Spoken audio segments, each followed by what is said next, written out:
Hello everyone, स्वागत है आप सभी का हमारे यूट्यूब चैनल पर। दोस्तों, हम क्लास 10th की जो है मैथ की बुक स्टार्ट कर रहे हैं। उसी सीरीज़ के अंदर दोस्तों हम पर्सनली 3.1 का जो एक्सरसाइज है हमारी 3.1 उसका सॉल्यूशन कर रहे हैं दोस्तों। उसके अंदर क्वेश्चन नंबर 1 है दोस्तों, निम्न द्विघात बहुपदों के कुल शून्य ज्ञात कीजिए और शून्यांकों का तथा गुणांकों के बीच संबंध की सत्यता की जाँच कीजिए। दोस्तों, ये सवाल है और हमारे पास पहला सवाल कुछ इस प्रकार से है। इसका कैसे बोर्ड एग्ज़ाम के अंदर आपको कॉपी में जो आंसर है वो कैसे लिख कर आना है, उसका तरीका भी मैं आपको बताऊँगा और कैसे आपको इसको अटेम्प्ट करना है वो भी मैं आपको बताऊँगा, ठीक है। तो दोस्तों, वीडियो के अंदर पूरा देखिएगा, देखिए। तो चलिए शुरू करते हैं। दोस्तों, प्रश्न इस प्रकार से है, ठीक है। हम अब आपको कन्फ्यूज़न ये हो रहा होगा कि यार इसके शून्य कैसे निकाला जाए, ठीक है। तो इसके आगे पहले तो बराबर ज़ीरो लगा लेते हैं, ठीक है। इस प्रकार से अगर आपको कुछ इस प्रकार से पता है a x plus b x plus c is equal to zero, ठीक है। ये एक द्विघात समीकरण होती है, ठीक है। व्यापक रूप जो होता है द्विघात समीकरण का वो इस प्रकार से होती है। अगर मैं आपको बोलूँ कि द्विघात, ठीक है, जिसके ऊपर दो घात होती है, मैक्सिमम घात दो हो, उसे द्विघात समीकरण बोलते हैं, ठीक है। तो कितनी प्रकार की होती है मैं आपको बताऊं, तो यहाँ पर एक तो ये मैंने लिख दी, ठीक है। एक होती है a x square plus b x is equal to zero, ठीक है। और a x square plus c is equal to zero, ये तीन जो होती हैं द्विघात समीकरण होती हैं, ठीक है। अगर हमारे पास अगर मैं आप गौर से देखें तो इस प्रकार का ये सवाल है दोस्तों, ठीक है। A x square plus b x is equal to zero, ठीक है, इस प्रकार का ये सवाल है। अब आपको अगर शून्य निकालना आता है तो आप इस तरीके से आप इन जो अगर मैं आपको कुछ उदाहरण लेकर दिखाऊँ इस समीकरण का, तो हमारे पास अगले ही प्रश्न के जो है 6x² minus minus X minus equal to, ठीक है, इस प्रकार से एक सवाल है, इसी प्रश्नावली के अंदर है। दोस्तों, अगर आप देख पा रहे हैं तो ये सवाल इस प्रकार से है, ठीक है, इस प्रकार से। इसका व्यापक रूप ये है और इस सवाल का व्यापक रूप ये है। तो इसे ऐसे सवालों को कैसे सोल्व करना है वो इस वीडियो के अंदर आप देख सकते हैं इस प्रकार से। तो हमारे पास पहले कॉमन लेना पड़ेगा ऐसे सवालों के अंदर। ऐसे सवालों को कैसे सोल्व करना है वो भी आपको सिखाऊंगा। ऐसे सवालों को कैसे सोल्व करना है आप देखिएगा। पहले हमारे पास आपको देख सकते हैं ये सवाल है और कॉमन इसके अंदर लेना पड़ेगा, ठीक है। कॉमन यहाँ पर आपको दिख रहा है, यहाँ पर 4x कॉमन आएगा, तो यहाँ पर x यहाँ पर बच जाएगा प्लस, ठीक है, यहाँ पर 2 बच जाएगा। कैसे बचा, 4x था, ठीक है, तो यहाँ पर 4x कॉमन लिया, ठीक है। यहाँ पर x 2 थे, एक x बाहर आ गया, ठीक है, तो x बचा और यहाँ पर x कॉमन आ गया, 4 दूनी 8, ठीक है, यहाँ पर 2 बच गया, इस प्रकार से 0, ठीक है। अब दोनों के आगे 0 लगा लेंगे, ठीक है, दोनों के आगे 0 लगा लिया। अब x की वैल्यूज़ अलग अलग निकलेंगी, ठीक है। ये गुना में है तो यहाँ पे भाग में आ जाएगा और x plus 2 is equal to zero, ये प्लस में है तो ये माइनस में इधर आ जाएगा, ठीक है। तो x is equal to zero और x इज इक्वल टू -2, यहाँ पर हमारे पास दो शून्य इस समीकरण में प्राप्त होते हैं, ठीक है। अब तो इतना हमने कर लिया, ठीक है। ये क्या हुआ, शून्य हमारे पास आ गए हैं, ठीक है। शून्य क्या है, 0 और -2, ठीक है। हमारे पास ये दो शून्य हैं, ठीक है, लिखना पड़ेगा आपको।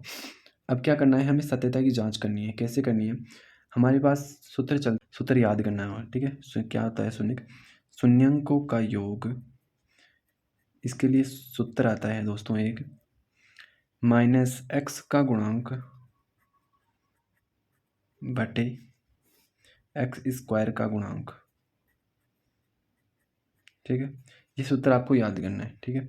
इस सूत्र के अकॉर्डिंग मैं आपको बताऊं तो -x का गुणांक, ठीक है, ये माइनस सूत्र का हमने लिख लिया। x का गुणांक, यहाँ पर x का गुणांक जो है, जो x गुणा से हो रहा है, ठीक है, उसको गुणांक बोलते हैं। तो यहाँ पर 8 है, ठीक है, बटे x² का गुणांक, x² यहाँ पर क्या है, यहाँ पे x² का गुणांक 4 है, ठीक है, तो यहाँ पे 4 लिख लेंगे, ठीक है। इसको सोल्व करेंगे तो कितना आएगा, 4 दूनी 8, ठीक है, माइनस का 2, सूत्र के अकॉर्डिंग -2 आया, ठीक है। अगर हमारे पास जो शून्य निकल के आए थे उनको मैं जोड़ूं तो कितना आएगा, शून्यंकों का योग, इनका अगर मैं योग करूं, 0 प्लस माइनस का 2 कितना हो गया, -2, ये और ये दोनों बराबर हैं, ठीक है। तो हमारे पास एक ये सत्यता की जांच हो गई है दोस्तों कि ये और ये बराबर आते ही हमें पहली चीज़ पता चल गई कि शून्यकों का योग बराबर आ रहा है, ठीक है। मतलब अब आगे और करना है, ठीक है, जांच इसकी। अब क्या करना है, शून्यकों का गुणनफल, ठीक है। शून्यकों गुणनफल का सूत्र आपको याद करना है, अचर पद बटे एक्स स्क्वायर का गुणांक, ठीक है। इस प्रकार से शून्यकों का अचर पद बटे एक्स स्क्वायर का गुणांक। अब करना क्या है आपको, मैं यहाँ पे लिख देता हूँ, ठीक है। शून्यकों का गुणनफल अगर हमने ये शून्य निकाले थे, इनका गुणन में करूँ तो कितना आएगा, 0। अचर पद, अभी यहाँ पर आप देख सकते हैं अचर पद, ठीक है। सूत्र के अकॉर्डिंग क्या आएगा, अचर पद यहाँ पे सी था, सी हमारे पास 0 है, ठीक है। यहाँ पर आप देख सकते हैं अचर पद 0 है, ठीक है। तो 0 बटे एक्स स्क्वायर का गुणांक, एक्स स्क्वायर यहाँ पर 4 है, ठीक है। यहाँ पर गुणांक 4 आएगा, तो भाग दिया 0 आया। ये और ये दोनों बराबर हैं, मतलब जो हमने शून्य निकाले थे उनका गुणनफल और जो हमारे पास सूत्र था, ठीक है, ये वाला, उसके अकॉर्डिंग शून्यकों का गुणनफल दोनों बराबर आ रहे हैं। तो हमारे पास सत्यता की जांच हो गई, हमारे पास शून्यकों का जो गुणन, हमें शून्य जो निकाले हैं वो बिल्कुल सही है, ये हमारे पास जांच हो गई है। दोस्तों अगला सवाल मैं आपको सिखाता हूँ, थोड़ा सा वेट कीजिए दोस्तों। हमारे पास अगला जो सवाल है वो कुछ इस प्रकार से है, 4x² माइनस 4x प्लस 1, ठीक है। ये सवाल है हमारे पास, इसको से कैसे सोल्व करना है। अब मैंने आपको बताया था कि ax² plus bx plus c is equal to 0, इस वाली फॉर्म का ये सवाल है दोस्तों। आपको पता है अगला सवाल इस प्रकार से, इससे जो कंडीशन है हमारी ये होती है द्विघात समीकरण, इस रूप का ये सवाल है, ठीक है। इसको कैसे सोल्व करना है, आपको करना होगा कि इसके जो है टुकड़े करने पड़ेंगे आपको दो। वो टुकड़े किस प्रकार से करेंगे, 4x² minus 4x plus 1 is equal to 0 लगाना है, ठीक है। अब इसके टुकड़े कैसे करेंगे कि अब क्या करेंगे कि इन दोनों को मल्टीप्लाई करेंगे, ठीक है। ए और सी को मल्टीप्लाई किया, कितना आया, 4x², ठीक है। अब हमें एक ऐसी संख्या सोचनी है जिसको गुणा करने के बाद तो आए 4x², ठीक है, और जोड़ने के अकॉर्डिंग, ठीक है, जोड़ने के लिए बोल रहा हूँ मैं दोस्तों। अगर यहाँ पे अगर चिन्ह प्लस है, ठीक है, अगर ये चिन्ह प्लस है तो हमें सोचना पड़ेगा कि ऐसी संख्या जिसको गुणा करूँ तो 4x² आवे, ठीक है, और जिनको जोड़ूँ तो माइनस का 4x आए, ठीक है। ऐसी संख्या हमें सोचनी है। अगर मैं यहाँ पर माइनस होता तो घटाने के लिए मैं ऐसे बोलता कि 4x² आए तो गुणा करने के लिए, ठीक है, और यहाँ पर माइनस होता तो घटाने पर आए माइनस के 4x, ठीक है। लेकिन यहाँ पे प्लस है तो जोड़ने पर आने चाहिए माइनस का 4x और गुणा करने के पर आना चाहिए 4x²। कैसे करेंगे, अब 4 गुणा करने के लिए मुझे 4 चाहिए, ठीक है।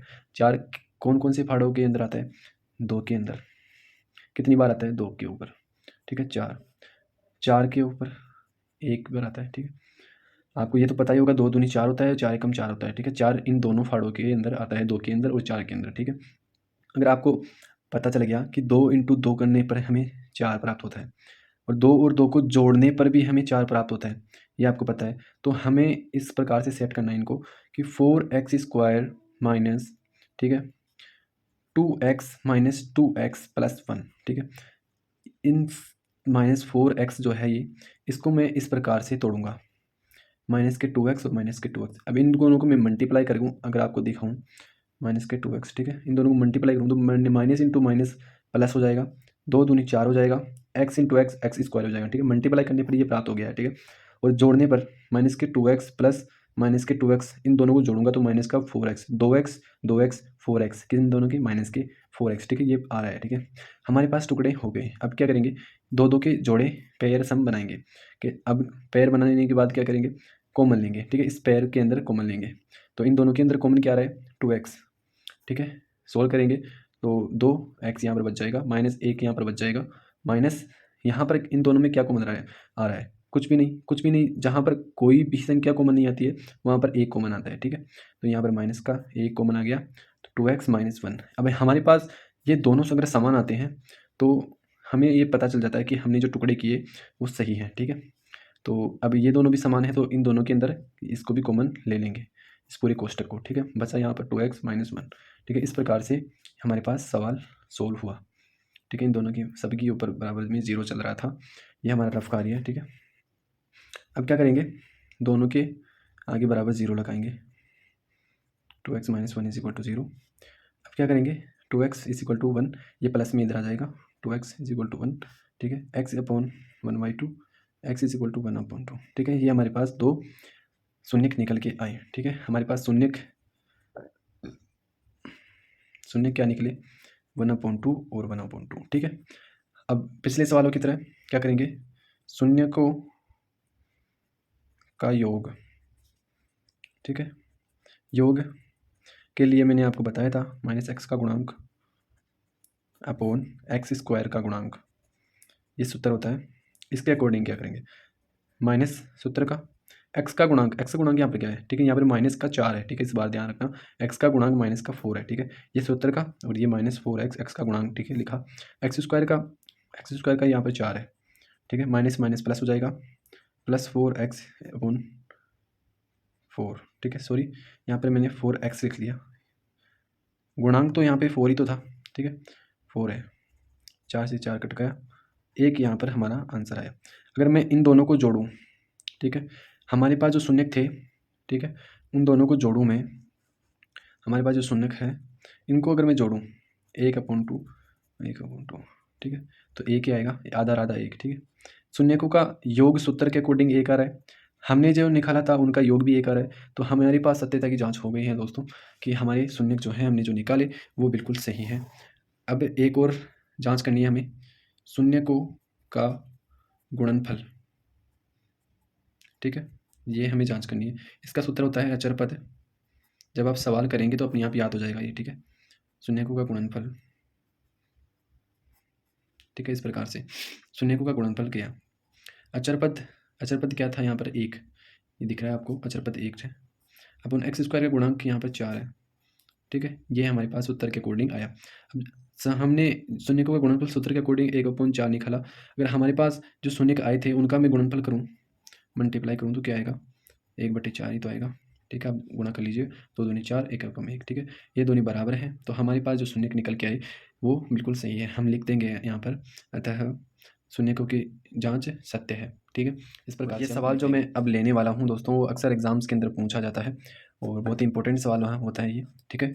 छोटा सवाल यहाँ पर पूछ लेता है कई बार।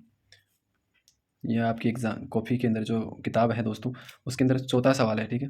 x² - 15, ये एक सवाल है, ये बहुत ही टफ सवाल बच्चों को लगता है, उसको कैसे सोल्व करना है, ठीक है दोस्तों। अगर आप हमारा वीडियो अभी तक देख रहे हैं दोस्तों, तो प्लीज़ चैनल को सब्सक्राइब कर दीजिएगा ऐसी वीडियोस पाने के लिए, और वीडियो को लाइक ज़रूर कीजिएगा ताकि हमारी मेहनत सफल हो सके। हम आपके लिए ऐसे ही कंटेंट बनाकर लेकर आते रहें हर रोज़, हर एक नई क्लास में हमें मोटिवेशन मिले ताकि आपके लिए हम वीडियो बनाएं दोस्तों। x² - 15 है, ठीक है। इसको कैसे सोल्व करना है, बराबर में 0 लगा लेंगे। अब मैंने आपको कुछ बताया था दोस्तों कुछ शुरुआत के अंदर, द्विघात समीकरण के प्रकार, एक ये होती है ax² + c = 0, ax² + bx = 0। ये 3 द्विघात समीकरण होती हैं, ठीक है। आपकी पूरी किताब के अंदर ये तीनों ही प्रकार की जो समीकरण होती है ये चलती हैं। अब आपको कुछ देखने पर पता चल रहा होगा, ये इस प्रकार की इक्वेशन है, ठीक है, आपको दिख रहा है इस प्रकार से, ये इस फॉर्म की है। ax², a यहाँ पर 1 है, x² प्लस माइनस का कोई रूल नहीं होता है, ठीक है, माइनस c यहाँ पर 15 है, ठीक है, इस प्रकार से है। अब इसको कैसे सोल्व करना है वो आपको देखना है, ठीक है। x² - 15 = 0। अब आप एक जो है सर्वसमीका आपको पता होनी चाहिए, वो इस प्रकार से है, मैं लिख देता हूँ यहाँ पर, ठीक है। ये एक सर्वसमीका चलती है, इसको याद कर लीजिएगा, बहुत काम की है, ठीक है। a² - b² = a - b a + b, ठीक है।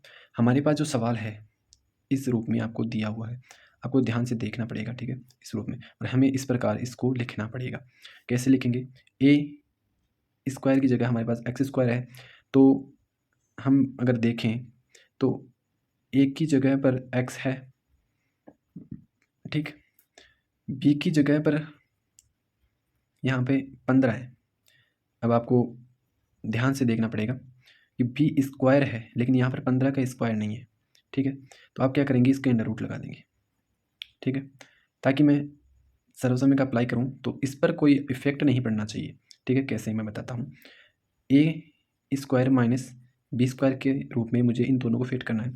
तो ए की जगह तो एक्स स्क्वायर है माइनस बी के स्थान पर अंडर रूट 15 में लिखूँ अगर, तो एक्स अंडर रूट 15 का स्क्वायर, ठीक है। बी के जगह मैंने अंडर रूट 15 लिखा। अब मैं इसको सोल्व करूँ तो क्या आएगा, एक्स स्क्वायर तो एक्स स्क्वायर रहेगा माइनस अंडर रूट से स्क्वायर कैंसिल आउट होकर माइनस के 15 बच जाएगा, ठीक है। तो ये कुल मिला की बात ये है कि इसको मैं सोल्व करूँ तो इस प्रकार से ही आएगा, एक्स स्क्वायर माइनस 15 ही आएगा, ठीक है। मतलब इसको मैं ऐसे लिख सकता हूँ, ठीक है। अब हमारी ये सर्वसमीका अप्लाई हो जाएगी। ए की जगह है एक्स है, बी की जगह अंडर रूट 15 है, तो लिख दीजिए इसके अंदर एक्स माइनस अंडर रूट 15,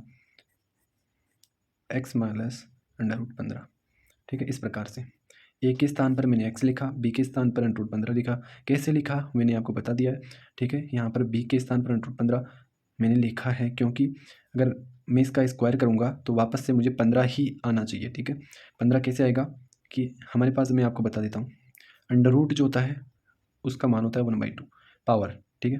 किसी भी संख्या के ऊपर मैं अगर अंडर रूट लगाता हूँ तो उसकी पावर बनती है 1/2 सॉरी, उसको मैं इस तरीके से लिख सकता हूँ, ठीक है, 4 की पावर 1/2, ठीक है, इस तरीके से। अब मैं कैसे निकालता हूँ 2 इज इक्वल टू 2 की पावर मैंने 2 लिखी, मतलब 4 को मैंने इस तरीके से लिखा, 1/2 ये था, ये कट गया, ठीक है, 2 बच गया, ठीक है। इस प्रकार से ये अंडर रूट जो होता है ये पावर 2 कहलाता है, पावर 1/2 कहलाता है, ठीक है। इस प्रकार से तो अंडर रूट 15 हमारे पास था, तो अंडर रूट 15 की पावर मैंने 1/2 लिखा, ठीक है। और इसका स्क्वायर यहाँ पे था तो स्क्वायर लिखा, ये दोनों कट गए, 15 बच गए, ठीक है। इस प्रकार से ये था, ठीक है। मैंने इसको लिखा है, पूरा डिटेल्स मैंने आपको बता रहा हूँ, हर एक चीज़ का कारण का मैंने आपको आंसर दिया है। तो इस तरीके से हमारे पास सर्वसमीकरण का अप्लाई करने के बाद ये आ गया, बराबर 0 इनके था, ठीक है, जैसे यहाँ पे सवाल में था, ठीक है, बराबर में 0। ये आपको सवाल एग्ज़ाम में नहीं करना है, ठीक है, ये मैं आपको समझाने के लिए बता रहा हूँ, ठीक है। आपको एग्ज़ाम में कैसे करना है वो साइड में आपको बता दूंगा। तो x is equal to X minus under root 15 इसके बराबर 0 लिखा, x प्लस अंडर रूट 15 इसके बराबर 0 लिखा, ठीक है। तो x is equal to under root 15, ठीक है, x is equal to minus के अंडर रूट 15, ये दो हमारे पास मान निकल के आते हैं। ये क्या है, शून्यक, हमारे पास क्या है, अंडर रूट 15 और माइनस के अंडर रूट 15, ठीक है, शून्यक है इस सवाल की, ठीक है। अब शून्यकों की जांच कैसे करनी है, शून्यकों की जांच का योग लिखेंगे, क्या आएगा, माइनस एक्स का गुणांक, बार बार वही सूत्र जो है काम में आएगा, माइनस एक्स का गुणांक एक्स स्क्वायर का गुणांक, ठीक, इस प्रकार से। तो शून्यकों का योग हमारे पास जो निकला है उनको मैं जोड़ूँ, अंडर रूट 15 प्लस माइनस के अंडर रूट 15, इन दोनों को जोड़ूंगा तो प्लस माइनस 0 हो गया, ठीक है। और ये सूत्र के अकॉर्डिंग माइनस एक्स का गुणांक, ठीक है, यहाँ पर हमारे पास देख सकते हैं एक्स है ही नहीं, तो है ही नहीं तो इसका गुणांक 0 होगा, ठीक है। एक्स स्क्वायर का गुणांक 1 है, इसका सोल्व करेंगे तो 0 आएगा, ये दोनों बराबर हैं, तो हमारे पास सत्यता की जांच हो गई है, ठीक है। दूसरा शून्यक का गुणनफल, ठीक है, शून्यकों का गुणनफल क्या आता है, अचर पद बटे एक्स स्क्वायर का गुणांक, ठीक, इस प्रकार से आता है। अचर पद के लिए यहाँ पर अचर पद 15 है, ठीक है, यहाँ पर अचर पद है माइनस के 15, ठीक है, अपॉन एक्स स्क्वायर का गुणांक 1 है, तो यहाँ पर माइनस के 15 आ गए। अब हम मेरे पास जो शून्य निकले थे, ठीक है, उनको मल्टीप्लाई करने के लिए क्या करेंगे, गुणा किया माइनस के अंडर रूट 15, ठीक है। गुणा करने में कोई भी तो समान संख्याएं होती हैं, इस प्रकार से मैं आपको बताऊँ रफ में, under root a into under root a, इसका मान a होता है, ठीक है। ये अंडर रूट कैंसिल आउट होकर ये a बन जाता है, ठीक है। इस प्रकार से यहाँ पर भी अंडर रूट कैंसिल आउट होकर 15 हो जाएगा, माइनस के, ये माइनस का चिन्ह तो था ही, तो यहाँ पर ये और ये बराबर है, तो हमारे पास सत्यता की जाँच कंप्लीट हो गई है दोस्तों, ठीक है। तो आई होप कि आपको वीडियो बहुत अच्छा लग रहा होगा, आप कुछ सीख रहे होंगे, तो वीडियो को लाइक ज़रूर कर दीजिएगा, चैनल को सब्सक्राइब कर दीजिएगा ऐसी वीडियोस के लिए, ठीक है। अगर आपको ऐसी वीडियोस और चाहिए दोस्तों तो आप कमेंट बॉक्स में ज़रूर लिखिएगा, ताकि ऐसी वीडियोस मैं आपके लिए और लेकर आऊँ। थैंक्स फॉर वॉचिंग, धन्यवाद। इस वीडियो में इतना ही, मिलते हैं अगले वीडियो में, धन्यवाद।